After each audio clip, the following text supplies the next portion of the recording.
Gentili ospiti, buonasera, ben ritrovati. Dopo una lunga assenza dai palcoscenici del Friuli Venezia Giulia, il giovedì prima di tutto ritorna questa versione autunnale con il focus sempre sulla consapevolezza.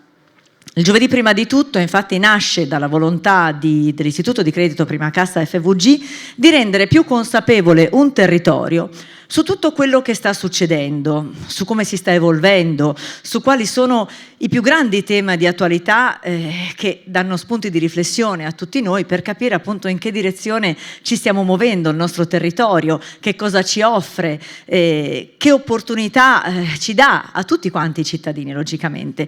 Ed è questa la volontà, come dicevo, di Prima Cassa, di renderci tutti partecipi del nostro presente ma anche del nostro futuro, uno strumento che ci dà la possibilità di entrare in mondi che spesso ci passano vicino, però non abbiamo neanche il tempo di approfondire. E quindi il giovedì prima di tutto continua con questa sua missione e ci porta ad esplorare mondi sempre diversi, sempre nuovi. Questa sera si parlerà in particolare di due aspetti fondamentali ma anche fondanti, oserei dire, della nostra tradizione, della nostra ricerca, della nostra prospettiva, che sono appunto la cultura e lo sport. Ma vediamo in questo video brevemente che cosa affronteremo questa sera, di che cosa si parlerà.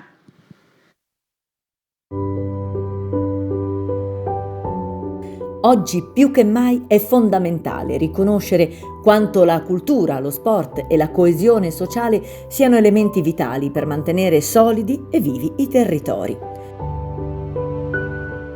Le associazioni, le realtà sportive che coinvolgono le persone di ogni età, i luoghi di cultura con le loro iniziative, eventi, manifestazioni e occasioni di dialogo. Tutto questo costituisce la vera linfa vitale di una società sana e attenta. Questa sera parleremo di come il Friuli Venezia Giulia sia riuscito con impegno e visione a valorizzare proprio questi due aspetti, sport e cultura. E sono l'assessore regionale, vicepresidente della regione Friuli Venezia Giulia, assessore quindi alla cultura e allo sport, il dottor Mario Anzil. Può salire a accomodarsi da questa parte, grazie. I microfoni che trovate sono già accesi. Insieme a noi anche uno scrittore che non solo ha raccontato e racconta il nostro territorio, ma ha raccontato, ci ha descritto, è stato sul fronte di territori particolarmente difficili e forse nessuno meglio di lui sa raffrontare anche i mondi, sa carpirne l'essenza, sa capire e proiettarsi verso il futuro anche di questi territori, proprio per l'analisi che logicamente con il suo lavoro da reporter ha potuto fare a livello mondiale. Con noi Tony Capuozzo.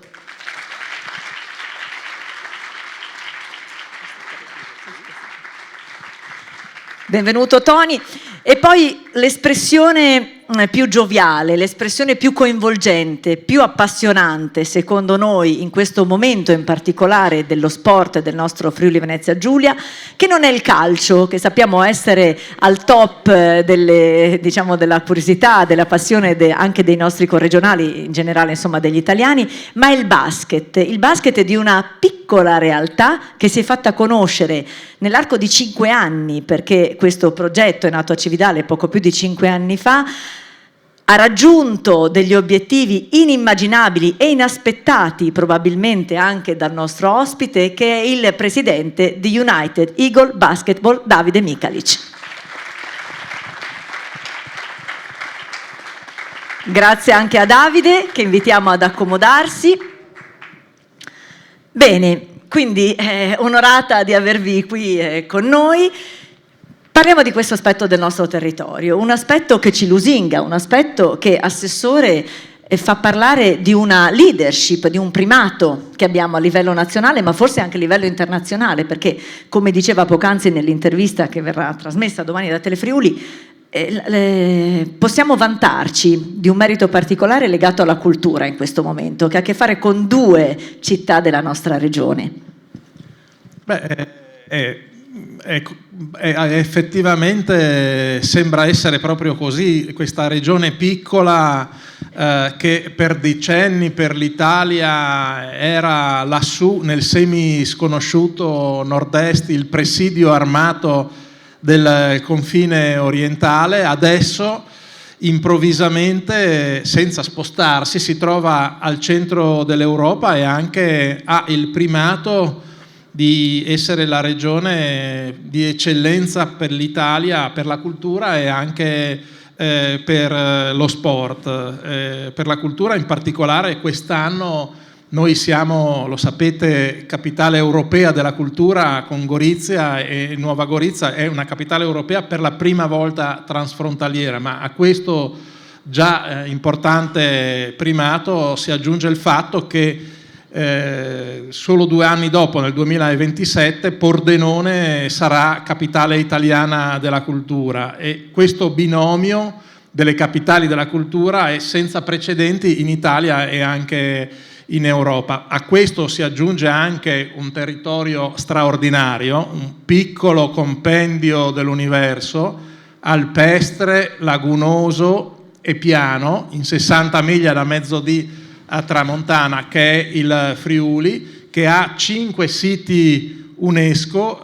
Se l'Italia con i suoi 60 è il paese al mondo che di gran lunga ha più siti UNESCO, è facile comprendere che 5 in 1 milione di abitanti siamo probabilmente l'area al mondo con la maggiore densità di siti UNESCO, e abbiamo migliaia di operatori culturali di eccellenza. Per questo negli ultimi anni, negli ultimi mesi, la Regione ha deciso di investire in cultura e siamo diventati negli ultimi mesi la regione in Italia che maggiormente investe nella cultura. Lo siamo anche la regione che maggiormente investe nello sport, perché questo segue a una visione che abbiamo per il futuro. Un amministratore di un ente pubblico dovrebbe porsi degli obiettivi e dovrebbe elaborare una visione per raggiungere questi obiettivi. Il nostro obiettivo è quello di contribuire a creare dei luoghi dove sia più bello vivere per chi ci abita ogni giorno, per noi, ma anche per chi venisse anche solo per un periodo a visitarci. E noi siamo convinti che la cultura e lo sport siano straordinari strumenti appunto per contribuire a creare luoghi dove sia più bello vivere. Per questo abbiamo anche elaborato una visione futura per la cultura. Essendo noi regione di confine, è la cultura di frontiera. E sport e cultura, tra l'altro, hanno anche delle importanti ricadute economiche e occupazionali. Abbiamo commissionato alla Bocconi degli studi che dimostrano come questi investimenti che noi facciamo sono degli investimenti nel senso letterale del termine, cioè danno delle ricadute positive e un indotto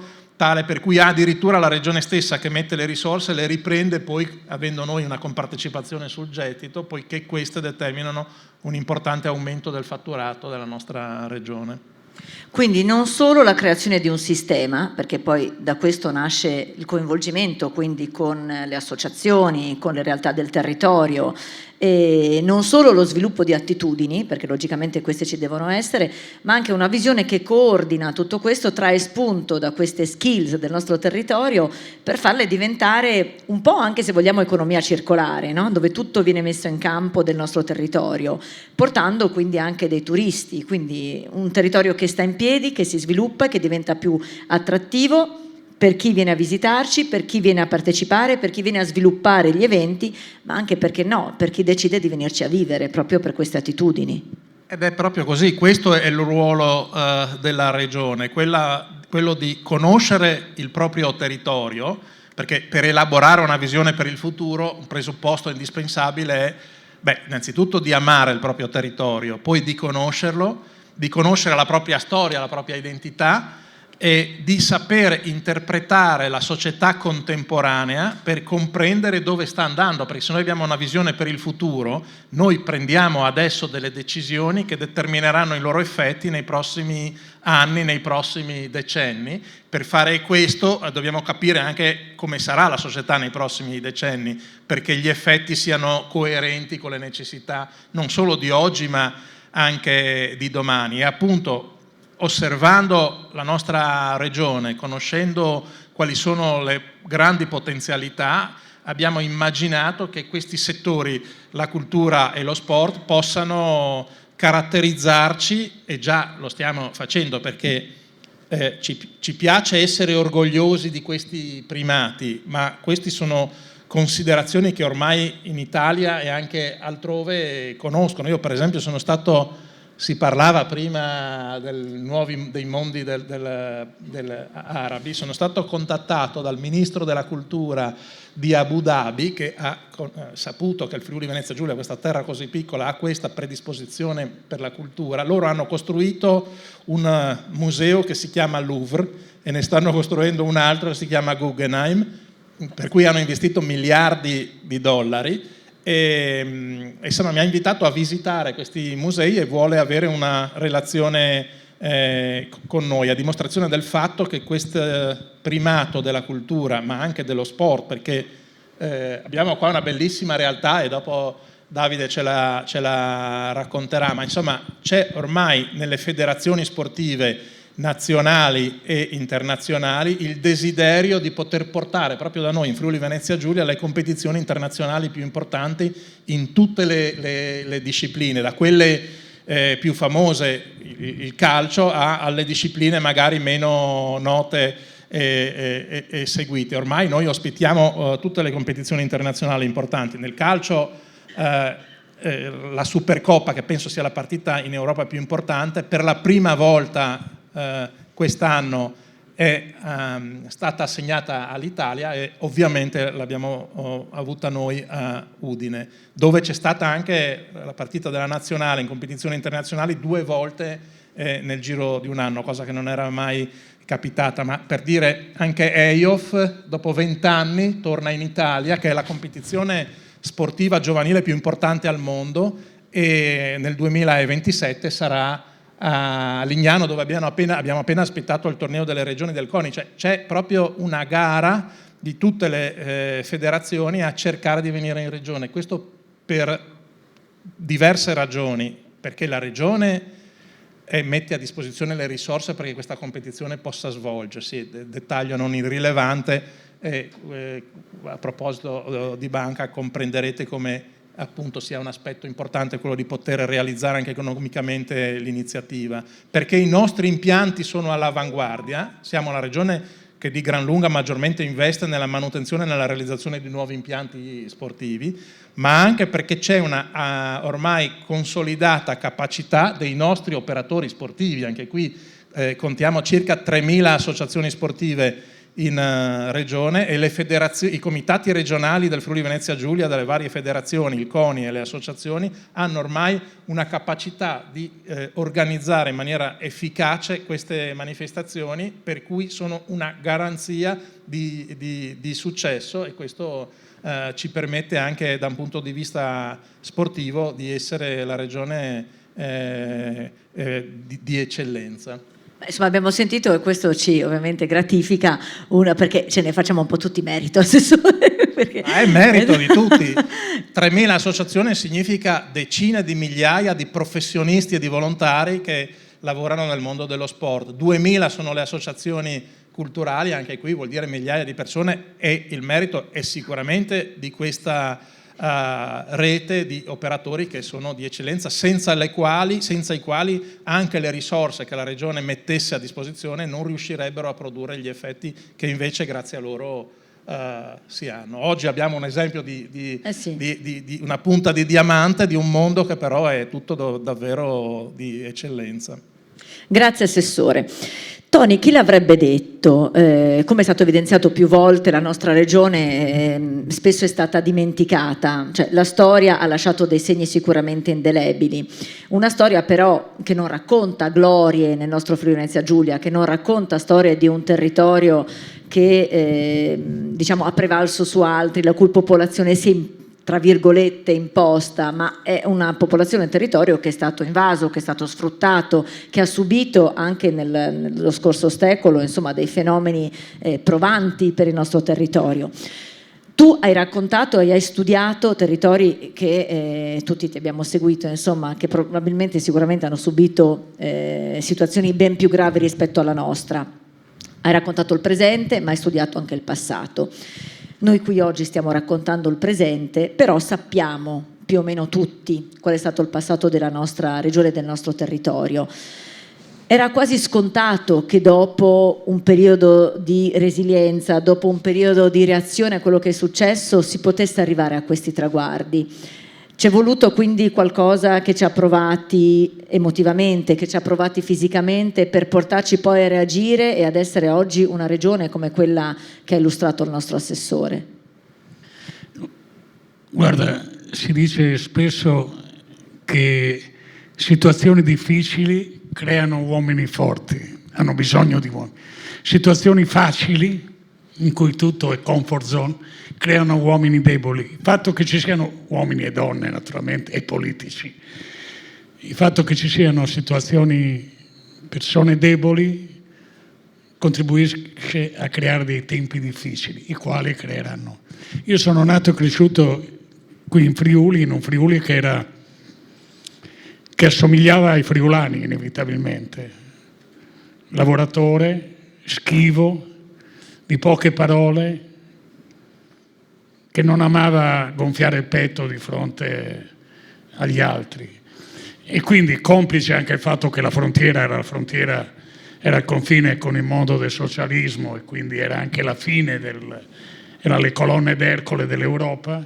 Questo ha fatto sì che il Friuli fosse allora una terra di caserme e un angolo dimenticato. Quando io ho fatto la Naia, quando ho fatto il militare a Modena, mi chiamavano Tito perché erano convinti che noi parlassi di soprannome. E quando poi ho continuato in Sicilia, diceva, lui viene dal Friuli, no, sbagliavano persino l'accento. Devo dire che nell'arco della vita, io poi ho vissuto lontano da qui, ma sono sempre stato combattuto tra raccontare le bellezze del Friuli o il tacerle, perché ho sempre detto il giorno che tutti sapranno che questo è un posto bellissimo e il piccolo sarà invaso dai turisti e lo rovineranno, come rovinano Venezia, come rovinano Firenze. Allora è meglio che resti una cosa che sappiamo, ovviamente non può essere così. Guarda, io credo che che non viviamo tempi facili. Io stamattina ho avuto un incontro con tanti ragazzi delle medie e ho cercato di essere il più ottimista possibile, perché però non viviamo un momento facile. Non viviamo un momento facile, basta che uno sfogli i giornali. Ieri hanno sparato a Udine, era uno scontro tra zingari, però la prima cosa che hanno pensato tutti quanti vedendo non era l'antica storia delle comunità rom che sono una cosa a parte, che fanno reati ma li fanno in genere tra di loro, i reati gravi.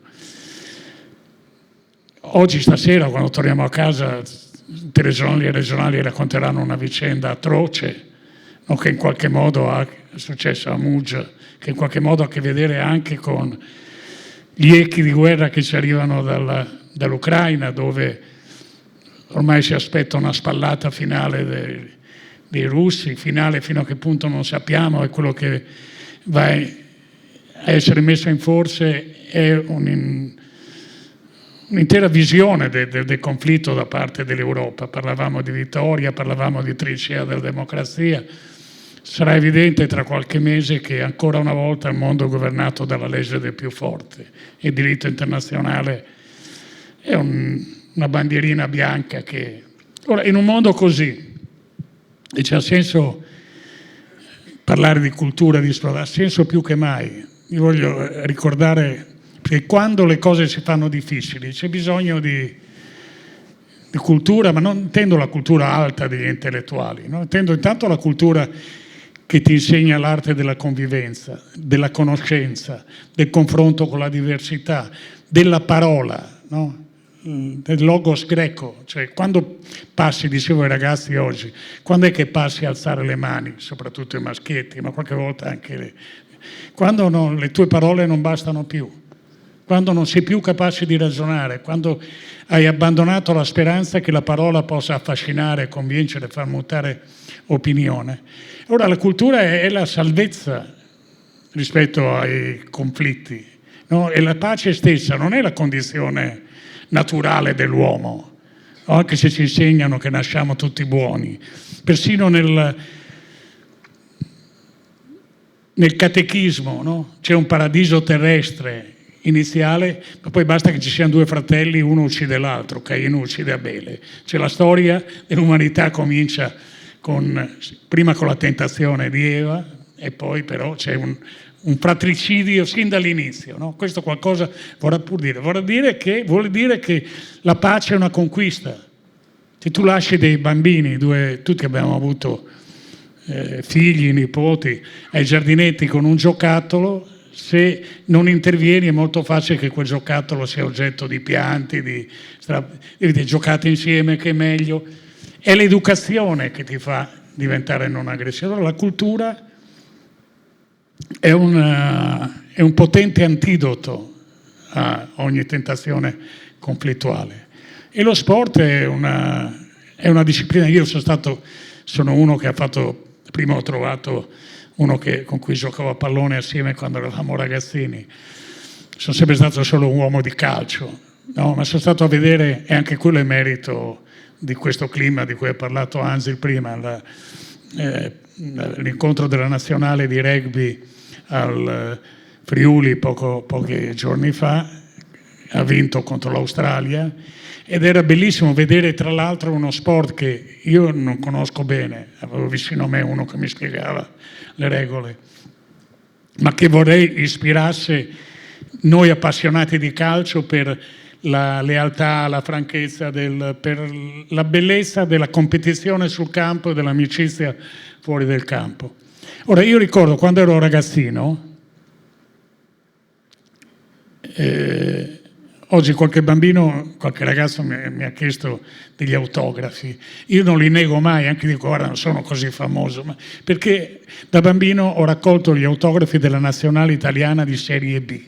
Cioè a Udine venne mandata a giocare la nazionale italiana di Serie B per un incontro con l'Austria, e Udine solo perché era vicino all'Austria, per comodità degli austriaci. Ora pensare che oggi invece ci sono coppe come quelle di cui si è detto, incontri della nazionale di rugby, testimonia. E rispetto al calcio voglio ricordare una cosa, adesso non riesco a vedervi bene in faccia, ma immagino che alcuni di voi avranno avuto esperienza diretta del terremoto. Il prossimo anno saranno 50 anni.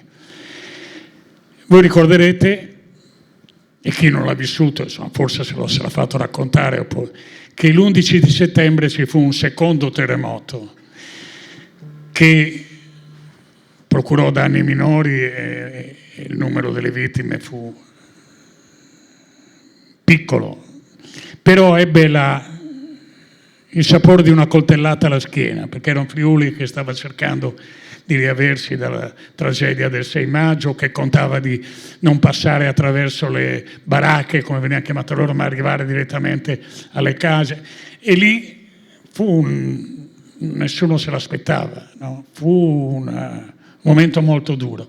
Pochi giorni dopo, se non mi sbaglio il 26 di settembre, allo stadio Friuli, questo stesso stadio che ha ospitato l'incontro delle Coppe continentale e della nazionale di rugby, ci fu una partita di calcio. Questo anche testimonia per gli appassionati quanto tempo sia passato e quanto bisogna essere grati anche alla dirigenza dell'Udinese per averla fatta stare così a lungo come una società importante di Serie A, in cui l'Udinese incontrò, stiamo parlando del 1976, perché incontrò il Seregno, la squadra di Serie C. Probabilmente molti di voi, io ho vissuto a Milano, quindi so dove è Seregno, ma molti di voi dovrebbero andare a cercare sull'Atlante.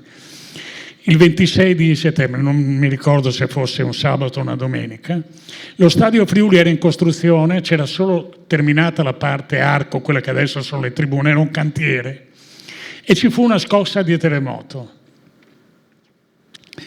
che non fu avvertita nello stadio. C'erano 15.000 persone, il giorno dopo il giornale scrisse i 15.000 non si sono accorti. E inevitabilmente questo confermò che lo stadio era a prova di scosse di terremoto e che la vita continuava, no? Fu importante in un momento in cui quello che sembrava poter venire meno era la fiducia, la convinzione che si va avanti e che si fa. Una semplice partita di calcio di Serie C contribuì a convincere che... Ora, quello era un incontro sportivo, dal punto di vista sportivo, un incontro di Serie C che è dimenticato. Dal punto di vista morale, dal punto di vista della forza che a volte lo sport era una cosa importante. Questo io credo che cultura, soprattutto in un tempo in cui sappiamo per certo che non saremo mai più, non lo sarà l'Italia, ma non lo sarà neanche un angolo di mondo manifatturiero. Cioè le vecchie fonderie, le vecchie acciaierie, le fabbriche con... prima diceva dei numeri, anzi citava dei numeri delle persone che lavorano nella cultura, che lavorano nello sport, che sono i numeri di una grande fabbrica, no? Che non c'è più.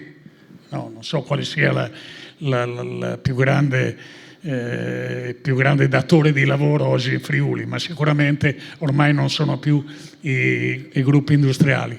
E allora costruire cultura vuol dire anche costruire un turismo di un certo tipo, no? Che non è il turismo usa e getta, non è quello che invade la clamorosa e abusata bellezza di Venezia, di Firenze, ma è un turismo più a misura d'uomo, no? Io credo quello, prima parlavamo di Dubai e delle meraviglie tecnologiche, una delle forze del Friuli, ma credo anche nella cultura.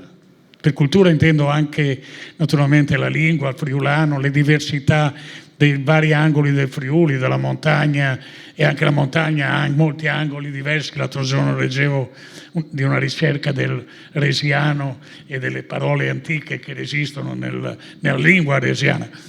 E tutte queste sono delle ragioni di forte attrattiva turistica. No? Certo, non per i torpedoni non aspettiamoci di vedere i giapponesi, se non qualche professore che viene a fare delle ricerche, ma è quello che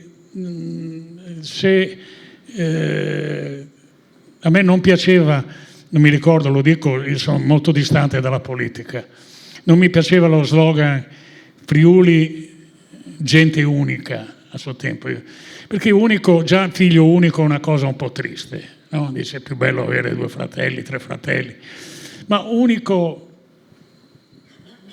è la difficoltà anche a confrontarsi con la diversità, no? Non mi piaceva.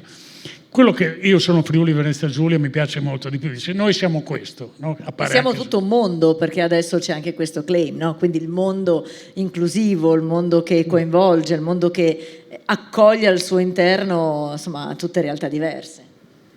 Credo che se dovessi dire, qualche volta lo dico a amici, dico guarda fai un fine settimana, è ancora un posto un po' ruvido, no? Ruvido e gentile nello stesso tempo, no? Ed è questo che questo è fatto anche della consapevolezza di non essere un posto di soli albergatori, con tutto il rispetto per gli albergatori, di soli ristoranti che vivono esclusivamente sul turismo, no? Voi sapete che da queste parti, insomma, andare a Venezia è semplice, tutte le trattorie migliori che io ho conosciuto non esistono più. E il ristoratore veneziano può farti da mangiare male e farti pagare caro perché sa benissimo che dopo di te verrà un altro, non resterà mai. Se tu devi conquistarti il cliente, perché devi far da mangiare bene e pagare un prezzo ragionevole. Ora, questa realtà che ha fatto di lungo a noi un angolo minoritario, distante, ignorato d'Italia, non va ribaltata nel suo posto, va letta e presentata nel modo giusto. Grazie Tony.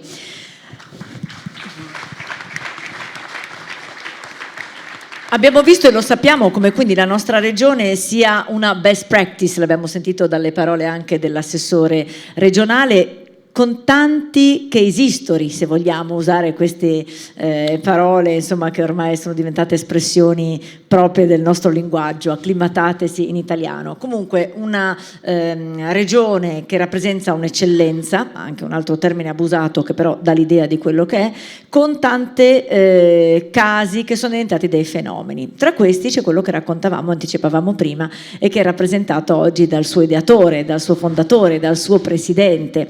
Una realtà del basket, che è nata dal nulla, perché non esisteva tradizione nel basket nella piccola Cividale del Friuli, e che invece nell'arco di 5 anni, correggimi se sbaglio i tempi Davide, è diventata una realtà più che accreditata, una realtà temuta da tutte le altre squadre della 2, appunto del campionato di A2 di basket, in così poco tempo, con sicuramente imprenditori che hanno creduto e che sponsorizzano, che hanno creduto forse inizialmente più in te, quindi uno sport, una realtà che è partita da un'anima più che da un'attitudine del territorio, è partita da una scommessa ma anche da una promessa al tempo stesso, perché non avresti mollato fin tanto che non si sarebbero raggiunti determinati obiettivi, e che è diventato da sport a fenomeno culturale. Tanto buonasera a tutti, è un piacere essere qua con voi. Grazie, intervenire dopo 2 personaggi del genere non è neanche semplice. Scusate la mia voce, ma ieri sera abbiamo giocato. Hai tifato ieri sera?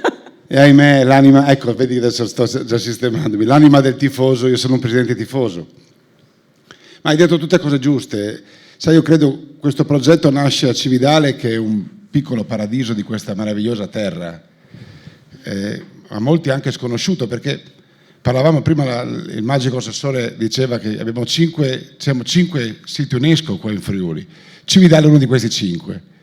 Ebbene, credimi, nessuno in Italia sapeva che esistesse finché non è brutto dirlo. Quando lo dico al mio assessore a Cividale si arrabbia con me. Però questo è l'effetto dello sport. Evviva lo sport! Lo sport è una cassa di risonanza straordinaria. E nel 2020, quando ho fondato questa società, che voleva essere un po' una sintesi di una vita dedicata al basket, oggi qua fra alcuni dei vostri colleghi hanno giocato con me, o io ho anche allenato, li ho visti prima, uno anche arbitra adesso, è terribile, fare l'arbitro penso sia la cosa peggiore del mondo. Poi c'è quel Caterina con cui ho condiviso tanti anni alla SNAID, dove io mi sono formato, quindi insomma c'è una vita, no, dedicata a questo sport e a questo territorio. Ma io credo che il basket che ho fatto a Cividale sia un po' una sintesi di una vita dedicata a questo meraviglioso gioco, che poi è uno specchio della nostra vita, perché poi lo sport è un po', io dico sempre ai miei giocatori, vivi come giochi e giochi come vivi, perché andare in campo poi è quello che tu sei, no? E io da presidente devo mettere a disposizione del territorio che adoro, perché noi siamo un piccolo territorio. Tu sei andato in giro per il mondo, sei una grande eccellenza, anche se eccellenza non ti piace di questo. Però ho fatto la maturità a Cividale. Ecco, però essere friulani è qualcosa di speciale. E amare il territorio è qualcosa di speciale. Quando nel 2020 ci hanno chiuso in casa, ancora con questa vicenda che rimarrà secondo me sempre uno dei grandi misteri, sembra passato un sacco di tempo ma sono passati pochi anni, io ho creduto che quello fosse il momento giusto per provare a fare qualcosa di diverso, per far sì che i nostri ragazzi non fossero chiusi in casa. Io ho 3 figli e abbiamo aperto questo club insieme a un gruppo di amici a Cividale, perché c'era un palazzetto bellissimo che la regione aveva creato qualche anno prima e che risultava essere una specie di cattedrale nel deserto, chiuso, dove giocavano solo a calcetto o facevano qualche festa di Capodanno. E questa cosa poi mi è esplosa in mano, ma nasce proprio come un atto d'amore nei confronti dello sport, del territorio e dei giovani. Poi mi è esplosa in mano, tanti bravi imprenditori ci hanno creduto, hai ragione, all'inizio hanno creduto più nella mia lucida follia, forse più che nella reale portata che può avere questo progetto, che poi è diventato un grande volano. Noi giriamo per l'Italia con un pullman brandizzato Io sono Friuli Venezia Giulia. Nelle nostre maglie noi abbiamo scritto Io sono Friuli Venezia Giulia. Il palazzetto di Cividale l'abbiamo appena ristrutturato e sistemato grazie all'aiuto della regione, una regione molto sensibile. Non lo dico perché qui c'è il vicepresidente, ma perché è così, è la nostra fortuna. Io ho organizzato per questa regione, con le giunte precedenti, 17 finali nazionali giovanili, 5 campionati europei, un campionato del mondo, 2 tornei dell'amicizia. Ho fatto un sacco di cose per questa regione, immolando le mie estati a questo gioco meraviglioso che è il basket. Però l'ho fatto sempre con l'idea di far vedere che qui siamo piccolini, abbiamo la fortuna che la regione paga, perché quello che diceva prima l'assessore è vero, facciamo tantissimi eventi. Quegli anni lì c'era Enzo Cainero, mitico, che faceva il ciclismo e io facevo il basket, no? Lui faceva magari lo Zoncolani, io facevo finali nazionali, poi alla fine riempivamo tutti i nostri alberghi, però alla fine si andava a bussare e diciamo costa così, quanto ci dai? E la regione capiva e ci dava una mano. Allora quando nel 2020 ci chiudono in casa, io dico proviamo a fare un all-in, vediamo se tutto questo enorme amore che ho dato e che ho ricevuto riesco a tramutarlo in un progetto che rappresenti un po' una sintesi di una vita dedicata al territorio e allo sport. È venuto fuori questo fenomeno Cividale che adesso ha 2.000 abbonati, ha 3.000 persone del palazzetto, 250 sponsor, tante banche, peccato non sia anche la vostra, ma la porta se lo perde, che ci foraggiano. Touché. E beh, insomma, ci sta, io non sono geloso, neanche le Che altre. poi prima casa porta bene, quindi devi fare la E allora cosa, avanti Davide. tutta, visto che non siamo per niente superstiziosi. E cerchiamo sempre di spingerci oltre i nostri limiti, facendo sempre il passo un pochettino più lungo della gamba, ma sempre mettendo lo sport e il territorio davanti a tutti, i nostri giovani davanti a tutto, e sperando poi di regalare divertimento. Lo sport deve fare poi il basket, che è bellissimo. Io sono un calciofilo, vado in curva nord, ci siamo parlati prima, Dio buono. Le abbiamo viste, abbiamo trasferte, robe, e tuttora vado in curva nord a vedere l'Udinese, che è la squadra del mio cuore, guai che ce la tocca, però alla fine la pallacanestro è uno sport, è un gioco meraviglioso. Anche chi non ci capisce niente arriva al palazzetto, dopo 3 minuti si trova in piedi a saltare un tiro da 3 punti di redivo, che ne so, anche se non conosce le regole. Il rugby anche io faccio fatica a capirlo. La pallacanestro è un gioco difficile che neanche gli arbitri sanno arbitrare, però alla fine, questo dire una stoccata a uno dei vostri, chi ha orecchie per intendere intenda, ma rimane uno sport che è alla portata di tutti perché è talmente coinvolgente. E poi a Cividale, quando vinciamo le partite, vengono vicino a dirmi grazie. Ma grazie di che cosa? Dico io ai tifosi. Grazie a voi, che riusciamo a condividere 2 ore insieme. Poi credo che l'obiettivo sia rendere felice la gente, no? Rendere felice la gente vuol dire renderli compartecipi di un sogno. Ce la possiamo fare tutti, ce l'ho fatta io, ce l'abbiamo fatta noi, ce la possiamo fare tutti. Poi è uno sforzo enorme, perché bisogna recuperare risorse, perché costa, perché poi ci sono un sacco di meccanismi, ci sono tante piccole cose che vanno incastrate. Ormai il mondo dello sport è una vera azienda, credo sia una delle industrie più importanti della nostra regione, e traina, abbiamo tante eccellenze, l'Udinese Calcio sicuro, ma non solo, anche tante piccole realtà a livello locale, tutte meritevoli del massimo rispetto.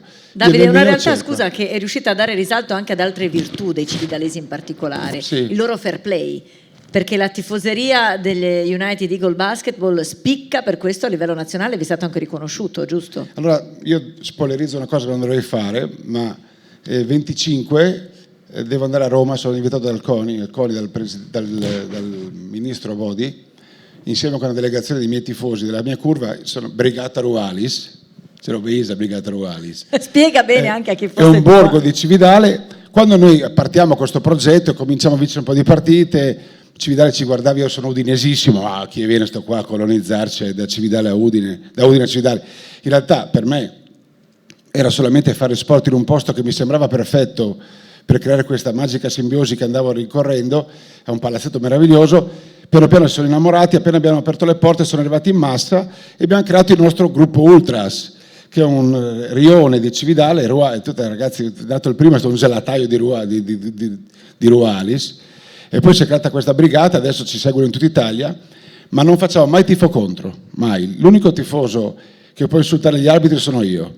Poi magari vabbè dai, tanto Democraticamente. ma sì, il tifoso che si può arrabbiare di più sono io, che sono il presidente, che quindi vuol dire alla fine sono giustificato, ma non fischiamo mai gli arbitri, non insultiamo mai gli avversari, cerchiamo sempre di accoglierli bene, di fare in modo che ci sia sempre un tifo a favore, dove i ragazzini vanno in campo all'intervallo alla fine e giocano con i campioni della prima squadra. Si è creato tutto in maniera molto spontanea. Il ministro ci ha invitato il CONI, il 25 a Roma ci consegnerà una targa, un riconoscimento come la tifoseria più fair play d'Italia. Io credo che questo non dovrei dirlo, perché però ve lo anticipo, mantenete un po' di riservo, ma per me questo vale più delle vittorie sul campo e non sono esagerato, credo che sia la verità. E detto da me che vado in curva nord e insulto i triestini da una vita, e abbiamo anche triestini al palazzetto, quindi è diventata una roba veramente contro ogni logica per me.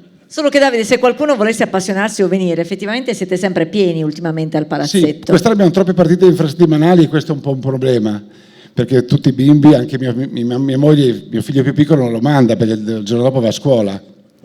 Però domenica giochiamo alle 5, quindi è più facile. Abbiamo scelto di giocare il sabato sera noi in casa, proprio perché la domenica non si va a scuola e per fare in modo che poi dopo sia una grande festa, perché poi dopo comunque vada, il post partita è sempre showtime, porca miseria. Però non ho più l'età, diciamo che però ci divertiamo ed è lo scopo più bello del gioco, ci divertiamo. Il mio grande obiettivo è tenere questa società al più alto livello possibile, fare in modo che la regione sia sempre orgogliosa di noi, che il comune si identifichi in noi e soprattutto provare a portarla ai massimi livelli, senza fare salti nel buio, provare e fare sì che poi un giorno, quando sarò vecchio e un po' rimbambito, passarla a qualcun altro che abbia la mia stessa passione, perché poi bisogna vivere di passione, qui il business è poco. Diciamolo, tu piangi in certe occasioni. Ma non sta a dirlo che mia moglie... No, diciamolo. Ma mi commuovo perché mi commuovo vedere la gente felice. Quando abbiamo perso la finale di Coppa Italia, noi abbiamo fatto la finale di Coppa Italia ad aprile a Bologna, che è una roba incredibile, cioè Cividale... La storia del basket, ma Bologna. dai, andiamo a pensare la Zarita, noi in finale contro Cantù ha vinto Coppa dei Campioni, Cividale Cantù, ma dai, io vedo il capo, ma dai. Però volevamo vincere. E poi arrivo al palazzetto e vedo un muro giallo di tifosi, dico porca miseria. Poi alzo gli occhi e vedo mia moglie con la maglia Cividale 33 di mio figlio, dico porco cane, qui butta male. Poi abbiamo perso per fortuna, nel senso che poi dalle sconfitte si impara, e poi se avessimo vinto sarei ancora che piango. Ma io mi commuovo proprio sui tifosi, mi dispiace, quella sera abbiamo perso, mi è dispiaciuto non per me o per noi, ma mi è dispiaciuto non regalare una gioia a tutta questa gente che ha immolato il suo tempo per venire a fare il tifo per noi. E quando abbiamo vinto la Supercoppa adesso a settembre, la gioia più grande è stata vedere la gente felice. Credo che lo sport debba fare il suo lavoro, che è rendere felice la gente. Come diceva Tony, spesso gente ruvida ma sincera, autentica, no? E questo, insomma, gli United Eagles Basketball è proprio l'espressione più autentica di un territorio che prima vive di anima e di sentimenti e poi dopo gioisce per appunto una crescita così esponenziale in poco tempo. Grazie Davide. Grazie a te. Una storia, quella legata al nostro Friuli Venezia Giulia, che come sappiamo ha lasciato dei segni indelebili, pensiamo insomma anche alle grandi guerre, cosa è successo nel nostro territorio, però una storia che spesso invece è stata benevola anche nei nostri confronti, che ha lasciato delle testimonianze architettoniche che hanno visto presenze illustri, penso per esempio a Napoleone, che è stato nel nostro Friuli Venezia Giulia, che ha alloggiato, c'è ancora il letto in cui dormì in questa bellissima struttura che è Villa Manin di Passariano e che sta particolarmente a cuore a lei assessore, perché sta rivivendo, giusto? Le volete dare nuova linfa vitale, deve diventare un punto di riferimento a livello culturale del nostro territorio. Sì, tra l'altro trovo molto affascinanti i racconti che abbiamo ascoltato e anche il concetto della felicità che può essere aiutata dallo sport, dalla cultura, così è vivendo proprio delle esperienze culturali. E si diceva la nostra regione piccola è ricca di tantissime perle meno note o note. Tra queste Villa Manin può avere il valore simbolico di essere il cuore di questa regione che è bandiera della cultura al centro dell'Europa, perché la Villa Manin è la reggia della Repubblica di Venezia e l'ossimoro Reggia Repubblica è pertinente in realtà, perché Maria Amalia di Sassonia, che aveva sposato per procura il re di Napoli e stava scendendo a conoscere il suo sposo, una regina, si è fermata nel lungo viaggio per alcuni giorni a Villa Manin proprio. Per l'occasione si fece grandissime feste e banchetti di cui esistono ancora i verbali. Si innamorò di questo luogo a tal punto che, giunta nel suo regno, fece convocare l'architetto più famoso e bravo dell'epoca, Vanvitelli, e gli commissionò una reggia che si ispirasse a quella villa conosciuta in Friuli. Così nei decenni successivi è iniziata la costruzione della reggia di Caserta, che se la osservate vi renderete conto che effettivamente imita la nostra Villa Manin. Siccome il friulano ha antiche virtù come essere saldo, onesto e laborioso, ma è poco propenso a valorizzare le proprie realtà, e anche poco propenso ad essere felice. Non a caso si dice che nella lingua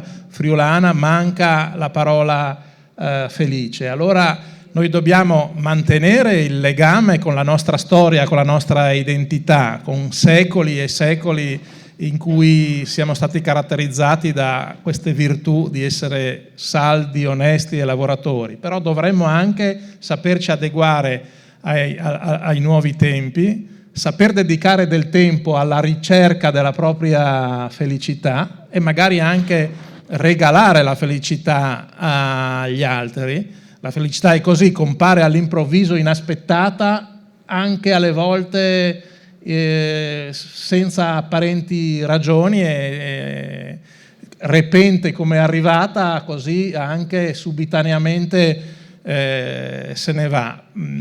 Ecco, dovremmo cercare di seguire anche, di dedicare del tempo a noi stessi e agli altri, e anche a valorizzare le realtà che esistevano ma che non avevamo compreso che enorme potenzialità avessero. Così è per Villa Manin, dove quando io sono diventato vicepresidente un paio d'anni fa era chiusa al pubblico da tanti anni, e ha avuto un passato ai tempi in cui se ne occupava proprio Cainero, cui ha avuto un passato importante, ma era abbandonata, chiusa per restauri. Io ho deciso di aprirla subito, anche se i restauri erano in corso, facendo passare le persone in mezzo alle impalcature. E poi c'era un luogo, questa Esedra di Levante, dove un restauro era iniziato negli anni 90, poi, come spesso succede nel pubblico, abbandonato, e si vedevano i muri antichi e vicino alle travi di cemento,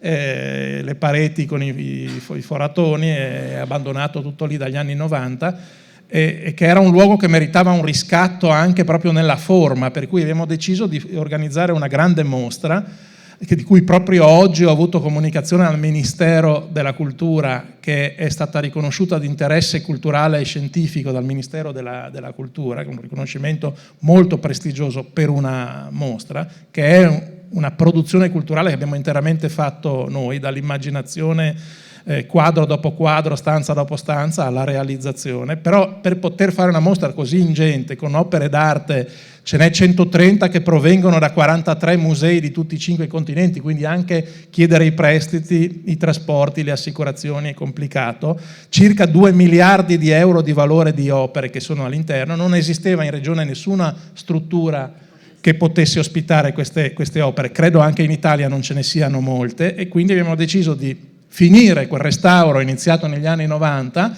e attrezzare quell'Esedra per ospitare delle grandi mostre internazionali. In poco più di un anno i lavori sono completati, e lì ritorna la laboriosità e la capacità delle imprese friulane che sono state chiamate a compiere questo miracolo, e da ottobre abbiamo inaugurato questa mostra Confini, che durerà fino ad aprile, e in meno di un mese ha già avuto 16.000 visitatori, che sono numeri che appunto in passato non erano mai stati raggiunti. Puntiamo ai 100.000, ed è la più complessa e importante mostra che sia mai già organizzata. L'obiettivo è quello che chi entra si domanda come sia possibile in Friuli trovare una tale concentrazione di opere famosissime, che neppure nelle grandi capitali del mondo si trovano tutte concentrate in uno stesso punto.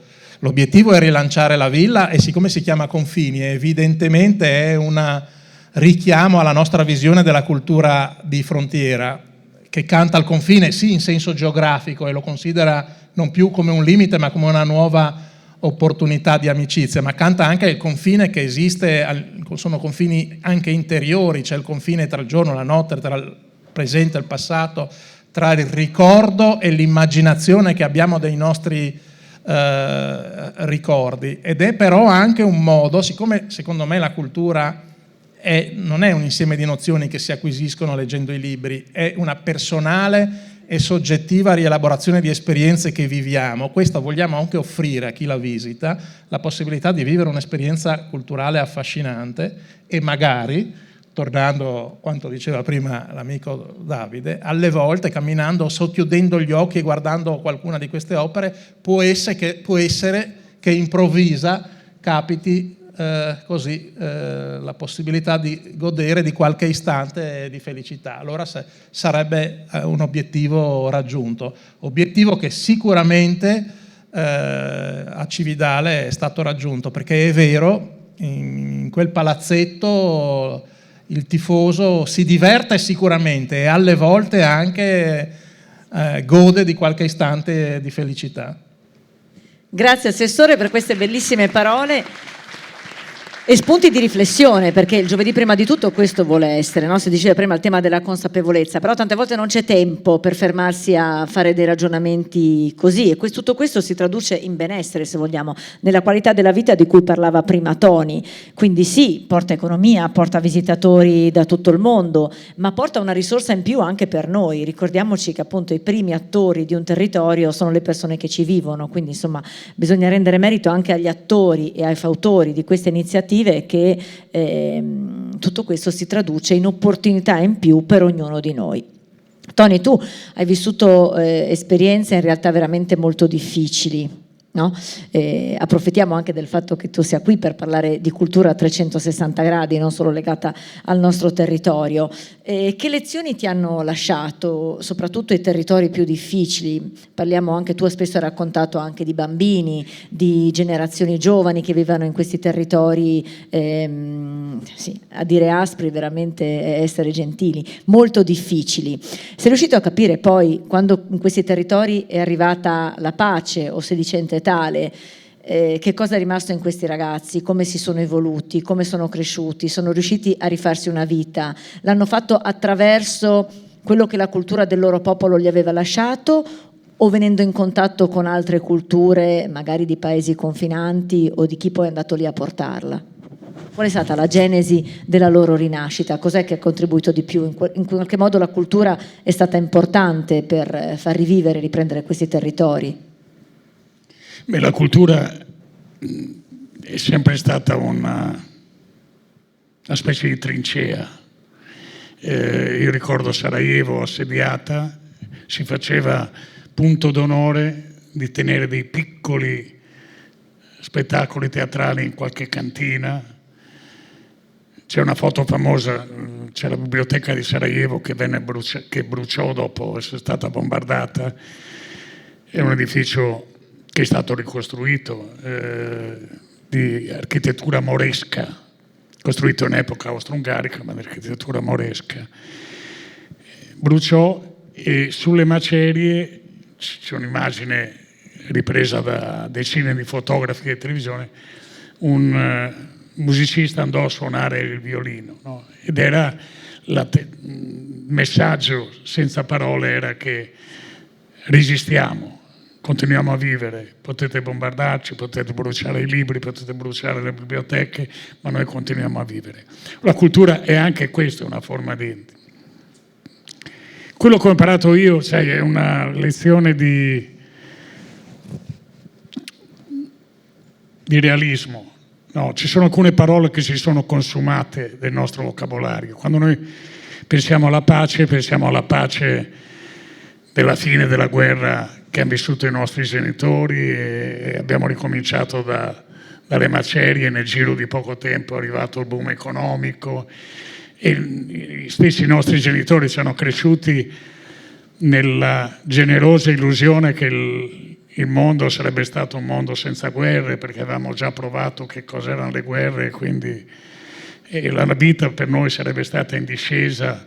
Non è così. Oggi quelli della mia età dicono: abbiamo ricevuto un mondo che era segnato forse dalle ristrettezze, dall'assenza di tanti agi, però era migliore di quello di adesso, era più promettente, ti consentiva, c'erano pochi oggetti da consumare, ma c'era un grande oggetto che si chiama speranza, era per tutti possibile pensare che il domani sarebbe stato migliore. Oggi consegniamo, come padri e come nonni, consegniamo un mondo in cui la speranza fatica a farci strada, no? Per mille ragioni, dall'ambiente, temiamo persino l'intelligenza artificiale, no? Che può essere anche un gigantesco aiuto, insomma, a vivere meglio, persino a essere felici. Io ne ho ricavato Beh, innanzitutto il fatto che per me è stato un modo di curarmi anche, di capire che non sappiamo quanto siamo fortunati. È come quando andiamo a volte di fronte a qualche... Non è egoismo, vedi una tragedia e dici... ti vergogni di lamentarti vedi un genitore che è sottoposto alla sfida peggiore perché è proprio il suo figlio. Non so se vi ricordate, c'è un film di Woody Allen bellissimo che racconta la sua infanzia. Lui le prendeva da tutti in casa, una famiglia ebrea newyorkese, le prendeva da tutti. E c'è una sera, ascoltano alla radio una tragedia che assomiglia a quella di Vermicino, un bambino che si perde in un posto, non c'era la televisione, tutti quanti attorno alla radio, e poi tutti lo carezzano, non si rendono conto della fortuna di avere una piccola peste. Ora, quando noi guardiamo alle tragedie lontane, oltre se, come è giusto, provare della solidarietà e spendere quello che possiamo spendere nella solidarietà e nell'appoggio affinché le cose cessino di essere così tragiche. La prima cosa che dobbiamo pensare è che dovremmo baciare le foto dei nostri genitori, dei nostri nonni, delle classi politiche italiane e europee che hanno preceduto quelle del presente, perché ci hanno lasciato un mondo senza guerra, no? Dove la guerra è una cosa che ti turba perché vedi delle persone che muoiono, però questo deve anche farci sapere che stringiamo tra le mani un giocattolo bellissimo e fragile, e quindi dobbiamo sempre dobbiamo meritarcelo, insomma. Noi siamo cresciuti, la mia generazione, in cui la pace era di serie, arrivava senza che dovessimo fare niente. I nostri genitori no, avevano provato le guerre. Adesso capiamo che è un optional, e gli optional nelle auto li paghi, no? Ora, la pace, in più siamo un po' traditi dal fatto che le parole si consumano, perché pace per noi è il marinaio americano che a Times Square prende in braccio l'infermiera sconosciuta e la bacia, sono i due amanti che si baciano nella Parigi liberata dai nazisti. E oggi le paci sono molto più modeste, no? Se noi guardiamo Medio Oriente, ci saranno odi per altre 2 o 3 generazioni, se basta. Russia e Ucraina, ci saranno odi per altre 2 o 3 generazioni, no? Noi abbiamo la fortuna di poter illuderci che la pace sia una stretta di mano leale. Oggi le guerre sono sempre state orrende. Pensiamo alla Seconda Guerra Mondiale, noi, diciamo l'Occidente buono, almeno quello buono, non la Germania del nazismo, l'ha conclusa con 2 bombe atomiche in Giappone, a guerra praticamente già vinta, e non erano civili, non erano caserme, non erano installazioni militari. Quindi la guerra è sempre stata orrenda. Oggi le guerre sono ancora peggio, perché si incrociano tecnologie moderne, le grandi e odi che sono antichi, gli odi che abbiamo visto qui vicino, insomma, noi Balcani, no? Le guerre combattute dagli eserciti in divisa sono brutte, le guerre combattute tra di loro dagli ex vicini di casa sono peggio. Quindi questo ti insegnano, uno, a pensare che sei fortunato e che è bello avere coi figli i problemi normali che si hanno coi figli, avere coi nipoti i problemi normali, avere coi familiari o nei confronti della vita. Che non rendono banale la vita. Ti insegna che la vita è bella e fragile, che basta poco. Non è che israeliani e palestinesi sono dei selvaggi, non è che russi e ucraini sono dei selvaggi. La storia li ha portati a rivelarsi tali, ciascuno per la sua parte in certi momenti. E da questo punto di vista dobbiamo restare attaccati coi denti al nostro mondo pacifico, imparare, io dico anche nella politica. No, non lo sopporto allo stadio, è così bello raccontare di poter fare il tifo senza fare per forza il tifo. Lo sfotò va bene, ai miei tempi se dovevi tagliarti i baffi, la barba, pagare, insomma lo sfotò va bene, e nella politica troppo spesso senti usare delle parole che sembrano parole di guerra, no? In cui l'altro non è uno che la pensa diversamente da te o un avversario, è il nemico. nemico da battere, no? Io spesso prenderei chi fa politica in quel modo e chi fa tifo in quel modo, chiamiamolo tifo, li metterei su un aereo e li porterei io a Gaza o nel Donbass a vedere che cosa... Le parole sono pietre a volte, no?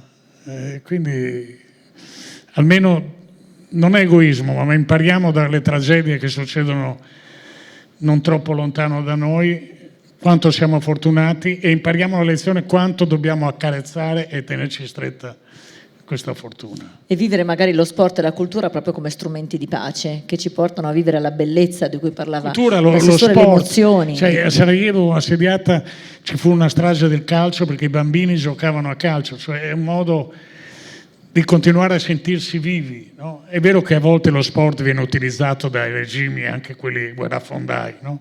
Però lo sport nella sua essenza è un modo di confrontarsi con un avversario, non con un nemico, no? Insomma, ce l'ha raccontato benissimo lui, ed è quando sei giovane c'è sempre un po' di aggressività, fa parte degli ormoni, no?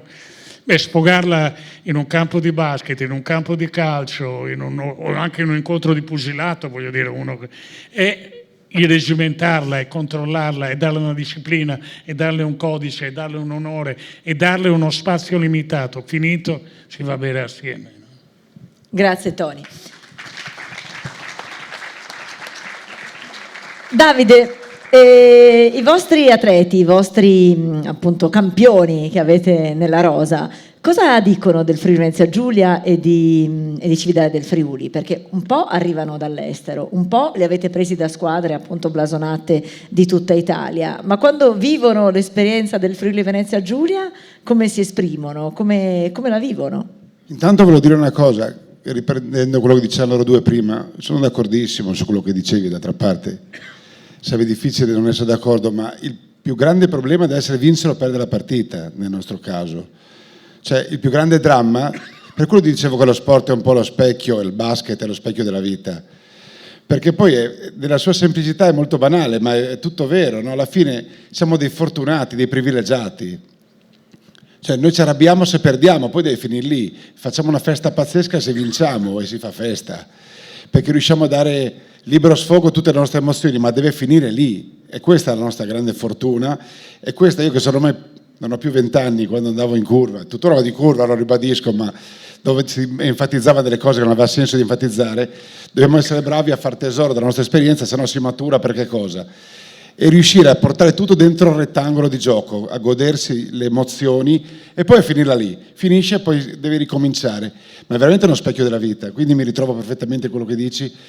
E nella sua semplicità è bellissimo essere semplici. Scusa, io quando parlavo delle curve non mi riferivo a quelle dell'Udinese, so che no, so che è una curva che offre il taglio e mi riferivo alle curve bisogna veramente godersi la vita per quello che è, cercando di dare il giusto peso a quello che per me la pallacanestro è tutto, figurati, cioè, per me è una roba. Mio papà non sapeva neanche cosa studiassi, era talmente malato di basket, io mi sono laureato in giurisprudenza. Mio papà interessava quanti punti facevo il sabato, ma non sapeva che esami faceva. Quindi sono cresciuto così, povero uomo, grande, mio papà. Però alla fine dobbiamo tenere tutto lì.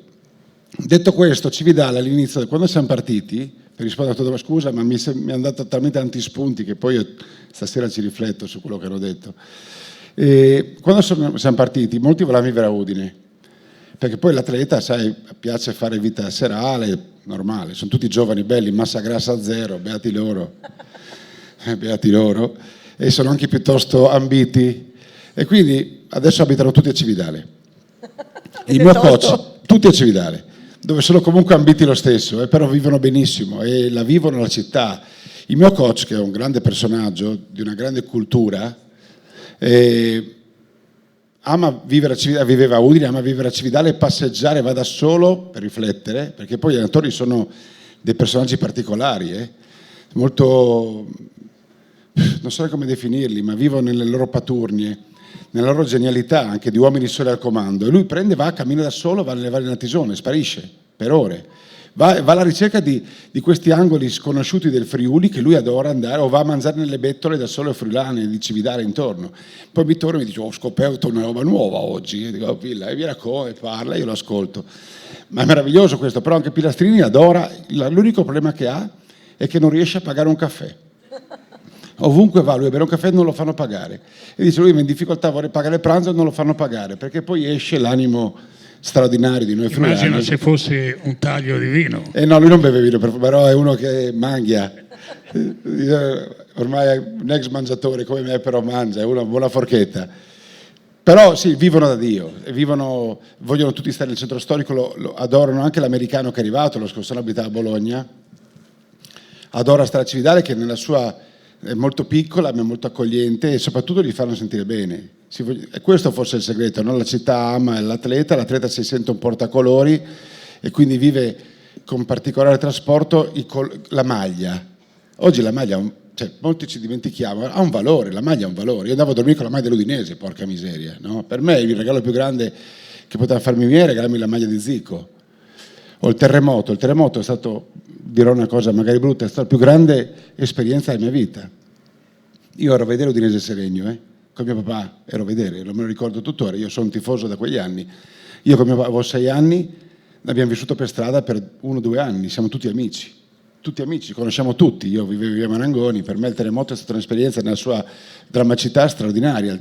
L'11 di settembre ero al cinema San Giorgio a vedere un filmato, gli Harlem, che io adesso porterò a Cividale il 18 di aprile. Gli Harlem Globetrotter? Yes. Ah sì, quando sì. questo? Il 18 di aprile. Immagino che lei, insomma, assessore, lo sapesse. L'assessore è una sorpresa per le nostre istituzioni, ma li porteremo con grande orgoglio. Ma per me è sempre un ricollegarmi, creare come un po' una chiusura del cerchio. Quando quasi viene giù il cinema San Giorgio e siamo tutti dei miracolati, ma abbiamo vissuto per strada, ma siamo tutti...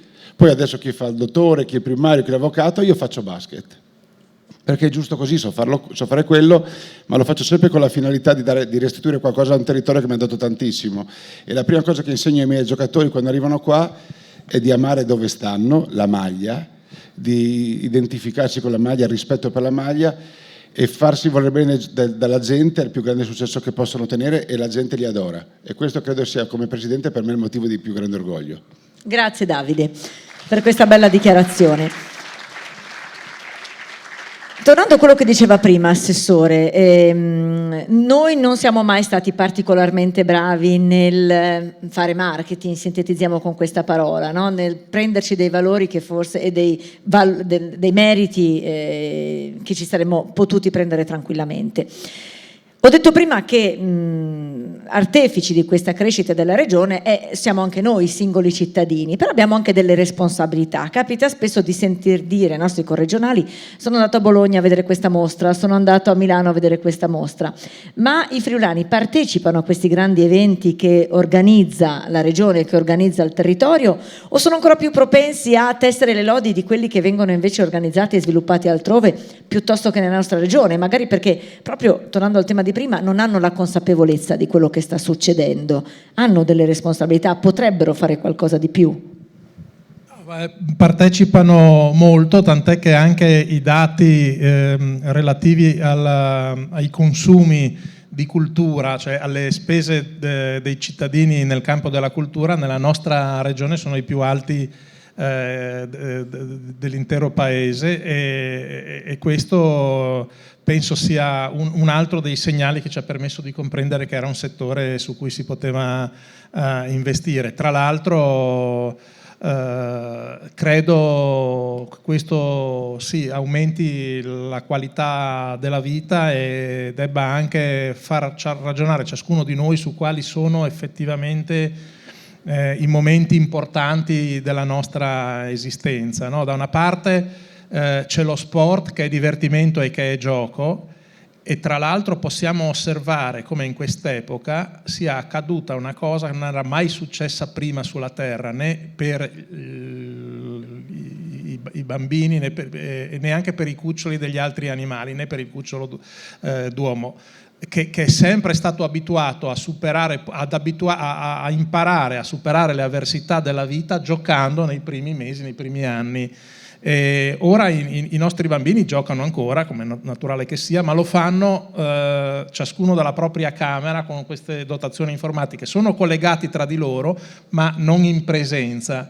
E questo è pericoloso, non può essere fermata la tecnologia e quindi continueranno a fare così, ma accanto a questo va assolutamente affiancato al piacere di divertirsi toccandosi, quindi lo sport assume anche questo ulteriore compito, che è quello di far giocare e divertire i bambini come sempre è stato tra di loro, perché è così che impareranno poi a essere degli adulti capaci di superare le avversità dei tempi facili o difficili che siano, come diceva prima Tony. E così vale anche per l'aspetto culturale. Noi dobbiamo riscoprire quella cara, sana, vecchia abitudine a stare bene assieme, a trovarci, che sia per una cena tra amici, che sia per un evento culturale o anche il giovedì sera intorno alle 6:30 per parlare di temi così stimolati dalla banca, dalla prima cassa. Ecco, credo che sia importante comprendere come quanto sia utile stare bene assieme, anche per i discorsi un po' filosofici in cui abbiamo divagato stasera, ma che sono importanti anche per comprendere gli obiettivi di ciascuno di noi. Stare bene anche con gli altri credo debba essere uno degli obiettivi finali che ci dobbiamo riproporre di fare. Ecco, non abbiamo ancora molto tempo, quindi sarà il giro di chiusura, però volevo ricordare, seppure brevemente, che ci troviamo in una zona pedemontana. C'è la montagna, sappiamo quanto, ne abbiamo parlato anche il giovedì prima di tutto, l'inverno demografico sia un problema che riguarda un po' tutto il nostro paese, quindi anche la nostra regione e soprattutto anche le zone montane. Sono in programma 2 eventi, visto che si avvicina anche la stagione invernale. Si avvicina poco perché fa ancora caldo veramente, però c'è la Coppa del Mondo di sci femminile in programma a Tarvisio, c'è un altro evento di cui è sponsor tra l'altro prima cassa, che sono i mondiali master di sci nordico a Sappada e Fornia-Voltri, dove arriveranno, pensate, 1000 atleti da tutto il mondo, da 33 paesi. Sono momenti di ampio respiro per il nostro territorio, ma momenti anche di fiducia, perché ci fanno sperare e fanno sperare gli abitanti di questi territori, delle appunto terre alte, che ci sarà sicuramente un futuro fatto anche da loro stessi. Quello che dicevamo prima circa la capacità del territorio di ospitare competizioni internazionali in tutte le discipline, e questo ha anche una ricaduta economica per il territorio che le ospita e anche una promozione turistica fondamentale. Per questo sono risorse che noi consideriamo investimenti produttivi. La Carnia, che è la madre del Friuli, ha proprio per definizione le caratteristiche che abbiamo descritto prima della regione, cioè luoghi straordinariamente belli, persone legate a tradizioni e identità e a valori antichi, ma c'ha il rischio di rendere ardua la possibilità di vivere in queste terre meravigliose. E quindi questo è un ragionamento che va fatto, anche perché i nostri piccoli paesi offrono ai giovani e agli abitanti delle opportunità decisamente inferiori rispetto a una grande città, ma hanno anche degli elementi di vantaggio, che sono il luogo straordinario, che poi è ancora più bello se c'è un legame affettivo nei confronti di questo posto, ma anche lo spirito della comunità dei nostri paesi, che li rende unici e che li rende belli da vivere. Lo spirito della comunità significa che ciascun abitante sa che è protetto dalla comunità, non verrà mai lasciato indietro, perché la comunità è sociale o non è solidale o non è comunità. E la comunità è quella che sa ritrovarsi anche nei momenti lieti, non solo nei momenti difficili, ma anche nei momenti lieti assieme. Quello che si diceva prima è il piacere di stare assieme. Noi, se si entra in un'osteria di questi paesi della montagna, si può fermarsi a parlare con gli altri avventori, anzi è naturale che sia così, perché si è amici. Se invece in un bar di città si entra e si tenta di parlare con gli altri avventori, si rischia di essere considerati dei molesti e quindi di essere allontanati. E questa è la grande differenza e il grande valore. Poi certo, dobbiamo anche lavorare per rendere questi paesi attrattivi anche per tutte le altre necessità che la società contemporanea richiede. È proprio così. Mi piace ricordare anche a questo punto, per un po' di campanilismo sinceramente, che fra i tanti primati in regione c'è anche una località che ha il più alto tasso al mondo, più alta percentuale di rapporto fra medaglie e abitanti, che è appunto Sappada, 1300 abitanti, qualcosa di meno, e 10 medaglie olimpiche. È il primato assoluto a livello mondiale. Non c'è altra località così piccola che abbia così tante medaglie olimpiche. E quindi insomma mi piace ricordarlo. Tony, qual è la sfida più grande in questo momento per tenere unite le piccole realtà come quelle del nostro Friuli Venezia Giulia? È una sfida che magari ha a che fare proprio con i due argomenti che abbiamo trattato questa sera?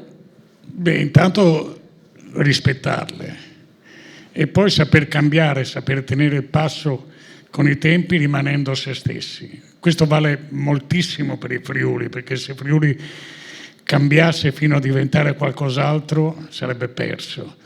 Guarda, io vedo, per me che ho vissuto lontano in grandi città, ho vissuto fra Roma e Milano, a turno Roma, Milano, e però erano basi perché da lì partivo Sono tornato a giugno a stare in Friuli, ci sono stato poco finora perché continuo ogni tanto a viaggiare, ma la cosa che mi mancava di più sono le dimensioni ridotte, cioè tu puoi decidere di andare in montagna un giorno, il giorno dopo in laguna.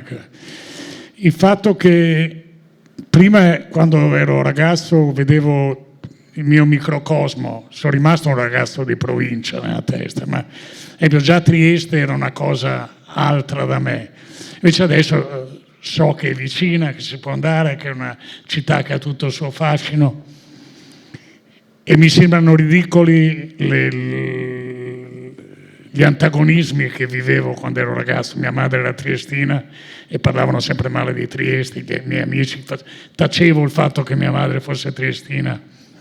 Prima sorridevo quando parlava Mario che diceva dell'ingresso in osteria, perché l'altro giorno, poi ci arrivo l'altro giorno, mi hanno raccontato una barzelletta che non so se probabilmente è molto diffusa, ma c'è un triestino che si avvicina a un ruscello in montagna, a una fonte, e il contadino, quello dei posti, non state a bere che non è potabile. Cosa ha detto, buon uomo? Bevete piano che è fredda. Allora, me l'ha raccontato l'altro giorno, sono andato a fare una domenica in un paesino delle Valli di Natisone che si chiama Tarcetta, avevo letto sul giornale che c'era, ed era una sera con una gara ciclistica, 30 persone massima affluenza, e per me è stato bellissimo perché era un posto che non conoscevo, un angolo, e il senso, c'era una signora con cui ho chiacchierato un po', che abitava prima in un paese della Bassa Friulana, e per amore, credo, per matrimonio, insomma, si è spostata lì e ha detto è un paese bellissimo perché è vero che ci sono molti anziani, ma ti aiutano tutti. Lei aveva un figlio, me l'ha presentato, gli ho detto ma hai coetanei con cui giocare, immaginatevi uno di quei paesini delle Valli del Natisone. E lei dice lo portiamo a Pulfero, insomma. La prima gita che ho fatto quando sono tornato, mi vergogno a dirlo, ma non ero mai stato a Illeggio. E avevo sentito che c'erano delle mostre, c'era un prete che organizzava delle mostre formidabili e sono andato, al di là della bellezza, è stato questa scorsa primavera. Insomma. L'idea che l'aiuto delle istituzioni è importante, Ma tutto può nascere da una follia come quella di mettere in piedi. E questo prete, immagino qualcuno di voi l'avrà visto con le mostre che sono già al terzo o quarto anno. Don Geretti, sì. Lui non c'era. C'era il padrone dell'osteria che mi ha portato in giro a vedere il ruscello che corre nel paese. La bellezza, la cosa commovente davvero era che non era una mostra nel luogo deputato Villa Manin, e congratulazioni a chi organizza queste cose, ma era in un posto altrimenti impensabile. Dici, ma come organizzi una cosa in un posto che è difficile arrivare, che è scomodo? Ecco, qualche volta dovremmo, come vivere in una piccola comunità può sembrare scomodo per tante cose, non c'è questo, non c'è quell'altro, non ci sono i vantaggi della grande città, scoprire come la scomodità a volte è molto comoda, è bella. Da apprezzare quotidianamente. Davide, chiudiamo con una tua confessione, ma davvero volete arrivare in A1 e rischiare di perdere questa magia catapultandovi in un mondo dove invece la tifoseria è acerrima, dove rischia anche di confondervi, di stravolgervi, sì, toccare queste vette così importanti del basket, ma forse snaturare il progetto? Oppure la 2 può andare bene a tutti noi? Ma guarda, in realtà io non ho mai parlato di andare in A1. Per me il sogno è vincere lo scudetto, che è diverso, quindi vorrei andare oltre. E poi fare un patto e rimanere lì. Ma perché? Perché non abbiamo mai vinto nulla qua, no? Qui siamo sempre rimasti nella nostra semplicità, molto umili, quasi ostaggi di noi stessi, quindi sognare non costa nulla.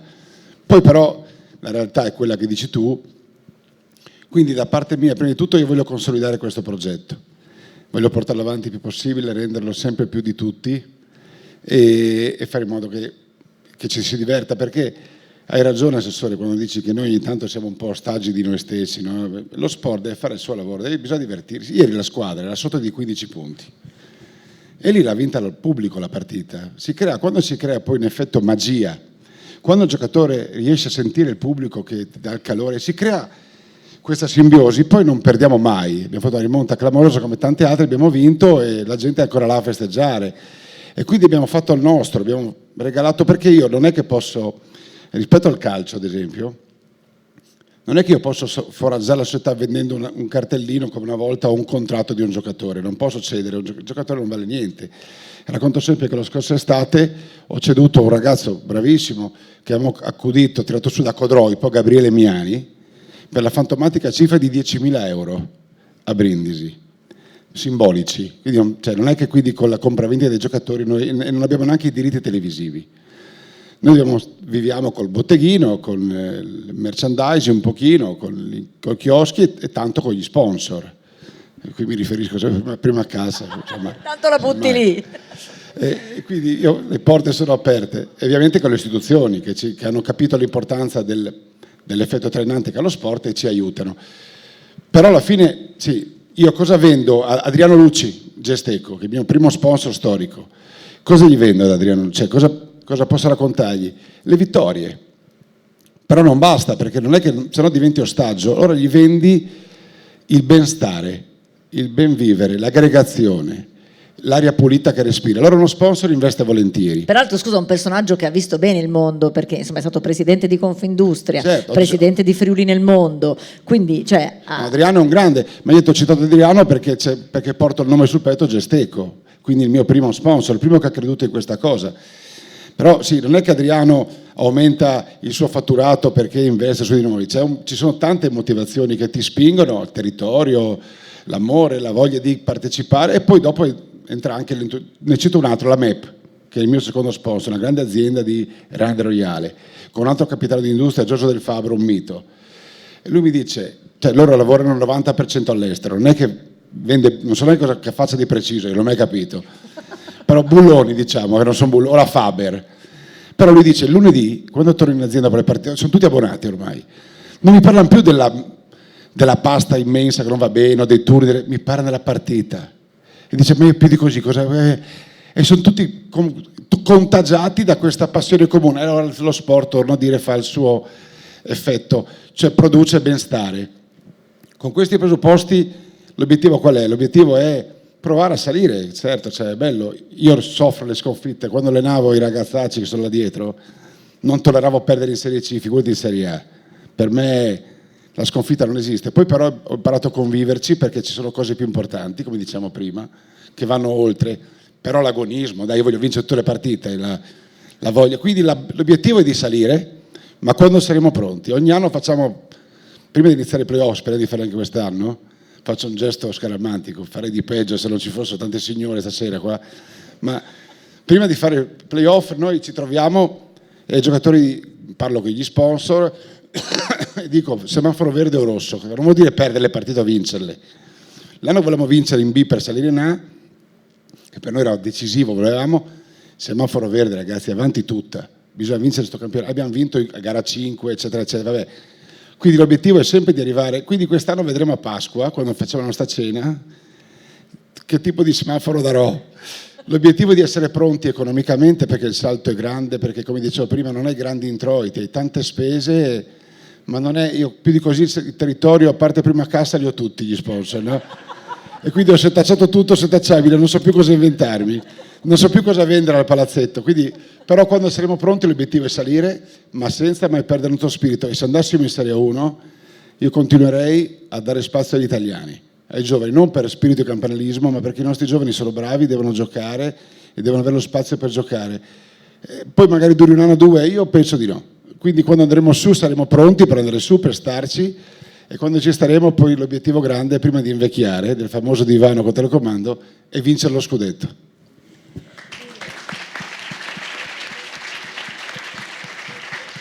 Beh, io ringrazio questi tre straordinari ospiti perché ci hanno raccontato il territorio, ma ci hanno regalato un po' di questo benessere di cui si è parlato, e continueranno a farlo grazie al loro impegno, ognuno nei propri ambiti. Grazie a Mario Anzil, grazie a Toni Capozzo, grazie a Davide Micalic. Chiamo sul palco il presidente Marco Gasparini di Prima Cassa FVG per un cadeau, per ricordare che comunque Prima Cassa, e questo ce lo confermerà il presidente, è molto vicina al territorio, le passo io ovviamente i cadeau, e crede in questo tipo di iniziative. Stasera ho provato a fare un esercizio mentre i nostri ospiti parlavano, le ho annotate perché non potevo ricordarli a memoria. Ho provato a fare un elenco di parole che comprendono un concetto, alcuni importanti, alcuni complessi, alcuni dolorosi. Provo a farvi un elenco perché poi alla fine ne ho scelta una, vediamo se la condividiamo insieme. Abbiamo parlato di inclusione, di felicità, di sentimenti, di obiettivi, di fatturato, di Villa Manin, di Cividale, di confini, di pace, di guerra, di solidarietà, di scomodità, di Serie A1, di scudetto e di qualità. Diciamo che stasera sono rimasto impressionato dalle parole dei nostri ospiti, perché tutti e tre, con concetti diversi, hanno portato avanti questo concetto che dobbiamo contribuire tutti a fare un posto dove vivere meglio, prima del livello economico. Questo per me è molto importante. Quindi io li ringrazio di essere venuti qui a dedicarci del tempo e ringrazio anche tutti voi. Grazie mille.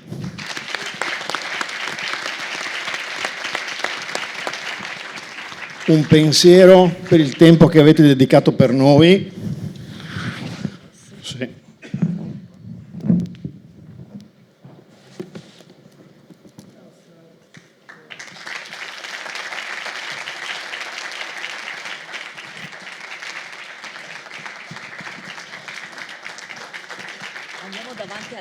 Andiamo davanti alle poltroncine.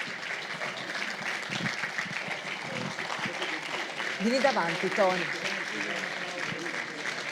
Ci mancherebbe, vieni pure davanti, Toni, che facciamo una foto. Ovviamente sapete che adesso c'è il momento conviviale, tanto atteso, gli ospiti forse non lo sanno, ma è abitudine al giovedì prima di tutto poi brindare all'incontro, degustare qualcosa sicuramente di buono perché è fatto dal territorio, e poi gli ospiti, i nostri ospiti intesi come pubblico, possono anche rivolgervi qualche domanda se avete tempo di trattenervi anche qualche minuto in più. E questo consolida ancora di più il nostro territorio, perché è nato un rapporto di amicizia. Pensate che c'è qualcuno tra il pubblico che ci ha seguiti a tutti gli appuntamenti del giovedì prima di tutto, che sono nati ormai quasi 3 anni fa, e questo gratifica ancora di più il nostro impegno e il nostro lavoro e la soddisfazione di portare sul palcoscenico personaggi della levatura, appunto come quelli che abbiamo avuto questa sera. Quindi grazie al pubblico che è stato con noi, ancora grazie ancora una volta ai nostri ospiti. Grazie di cuore.